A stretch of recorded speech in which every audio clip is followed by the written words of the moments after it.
it was so hard because like I never saw, there was no light at the end of the tunnel for me. Like it was just like, I have to do this because I have to as a mom, but I didn't want to do it.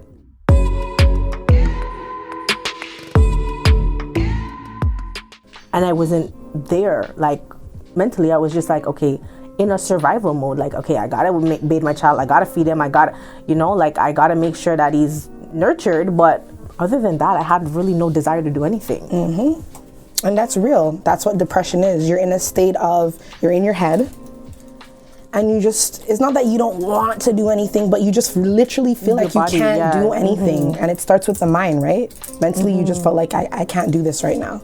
You know what I mean? And so with going through that, with your postpartum and everything, how long would you say was that period, and how did you get yourself out of that? To be honest, like I was in and out of depression for like a good 3 years, but there were degrees to the depression. Some days I was okay and I was functioning, and some days I just wanted to be in the dark and be by myself. And a lot of what got me going was my son, and like he was just so bubbly and so happy. It's like, how could you be depressed every day when you have this little bundle of joy that's like, mommy, let's play, mommy, like, you know, like. But it was a long time, and I really had to start to tap into myself and like figure out who I am and what I want out of life and what's important to me. I feel like when you're in that space, it is the perfect time to really tap into yourself and just be like, you know, try to understand, why do I feel like this? What are the changes that I feel like I need to make? And that's where grace comes in. That's where forgiveness comes in. And that's where faith comes in. It's all full circle. You know what I mean? And it's like, I like in that time, I started going back to church. I started listening to like SJR and like, you know, like just uplifting things like TD Jakes.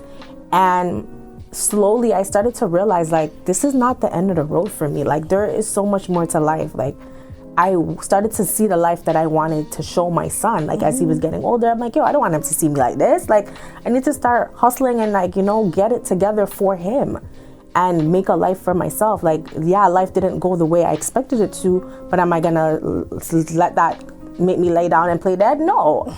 You have to like find yourself through the, you know, through the bullshit. And at the end of the day, my son is really the Lord and my son are the two main factors that got me out of the depression. Facts. I can hear that. I can relate to that. I understand that. And I would say the same thing. People, take your pain and make champagne.